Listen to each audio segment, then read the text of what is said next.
Important functions and roles of Coast Guard agencies. Cooperation for maritime safety and security began in the late 1960s with the maritime traffic safety of the three coastal countries of the Straits of Malacca and Singapore.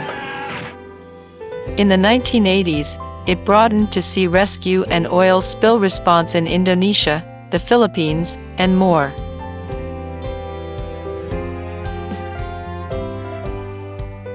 Then, around 2000, the nature of cooperation expanded from the previous safety to security.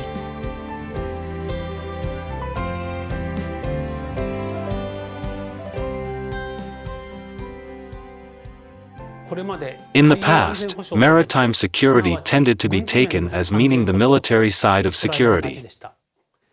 In contrast to this military security, in recent years, the image of security has also expanded, and non-military events are now considered part of national security. For example, traditional maritime crimes such as stowing away on a ship, smuggling, and illegal fishing come under the category of non-military maritime security, and are an extension of day-to-day economic activities for the perpetrators of these crimes. Events that occur during economic activities such as maritime disasters and oil spills also fall under the non-military national security category. Prompt response to minimize damage is also an important government function.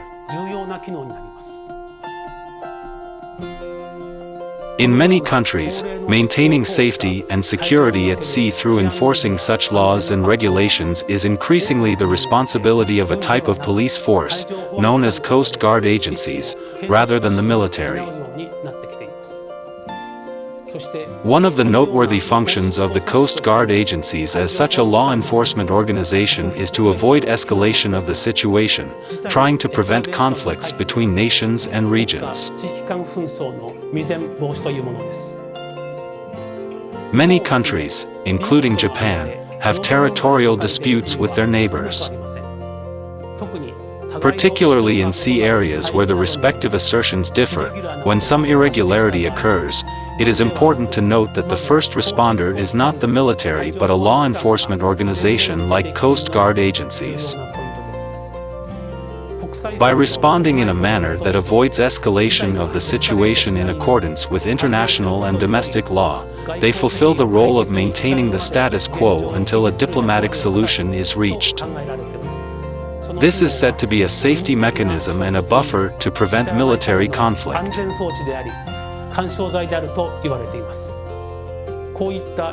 In this role, Coast Guard agencies are truly important organizations that play a role in non-military national security. In July 2016, the ARF Statement on Enhancing Cooperation Among Maritime Law Enforcement Agencies referred to Coast Guard agencies as the first responders and frontline actors. This means that in the diplomatic world, Coast Guard agencies have come to be recognized as agencies that act first and on the front line. I think that is a major step forward.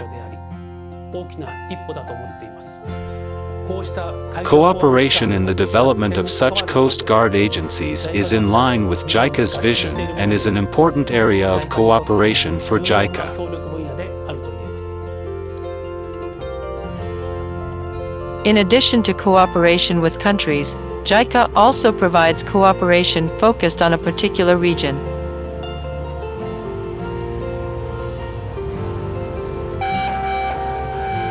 JICA has conducted an annual program in which personnel from Coast Guard agencies in Southeast Asia board a training vessel of the Japan Coast Guard Academy as JICA training participants. My impression to the Kojima on board training, it was very, very excellent. The officers, the trainees, the senior officers, the trainees and cadets, my roommates, actually they were very, very funny and intelligent, and also as well as they are more skillful than any other person or any other organization that I've ever seen. So it helped me a lot, especially the sharing the knowledge and cultures that I will apply hopefully when I return back to the country. This training was a Pan-Pacific exercise where we made a wide circuit of the Pacific Ocean.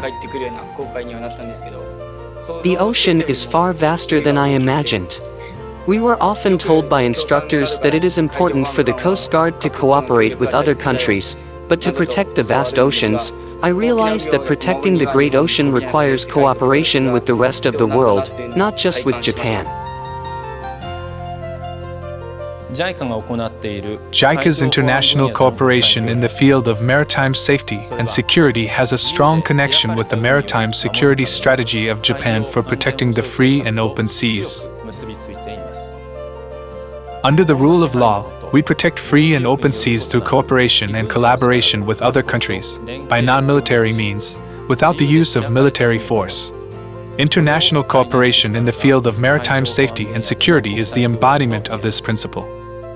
And the cornerstone and driving force behind this cooperation is the trust that Japan has accumulated and earned since the end of World War II. Leading the world with trust. This is a major goal that we at JICA will continue to pursue, not only in the field of maritime safety and security.